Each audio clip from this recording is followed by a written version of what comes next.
નમસ્કાર દર્શક મિત્રો, લોકસામના ન્યૂઝમાંથી હું ભારતી સોલંકી આપનું હાર્દિક સ્વાગત કરું છું. હવે જોઈએ આજના મુખ્ય સમાચાર.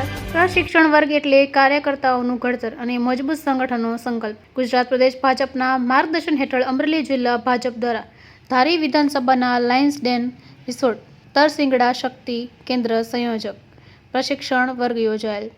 અપેક્ષિત કાર્યકર્તાઓની ઉપસ્થિતિમાં ધારી વિધાનસભા શક્તિ કેન્દ્ર સંયોજકશ્રીઓનો સંયુક્ત પ્રશિક્ષણ વર્ગના ઉદ્ઘાટન સત્ર અને સમાપન સત્રમાં ઉપસ્થિત રહીને કાર્યકર્તાઓને ભાજપના શિસ્તબદ્ધ કાર્યકર્તાઓ તરીકેની ફરજ, જવાબદારી, કર્તવ્ય અને સામાજિક વ્યવહાર અંગે શક્તિ કેન્દ્ર સંયોજકશ્રીઓ માર્ગદર્શન આપેલ.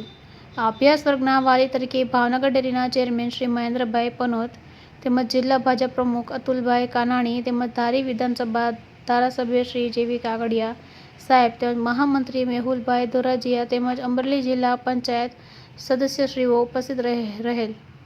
જ્યારે વક્તા તરીકે શ્રી ભાવનાબેન ગોંડલિયા, શ્રી દીપકભાઈ વગાસિયા, શ્રી ભૂપેન્દ્રભાઈ બસિયા, શ્રી સાગરભાઈ સરવૈયા, શ્રી મુકુંદભાઈ મહેતા તેમજ શ્રી ઝવેરીભાઈ ઠકરાર ઉપસ્થિત રહીને અલગ અલગ વિષય ઉપર સુંદર વક્તવ્ય આપેલ. અભ્યાસ વર્ગની વ્યવસ્થા મંડળ પ્રમુખશ્રીઓ અને મહામંત્રીઓએ સંભાળેલ. હવે ફરી મળીશું એક નવા સમાચાર સાથે. ત્યાં સુધી જોતા રહો લોકસામના ન્યૂઝ.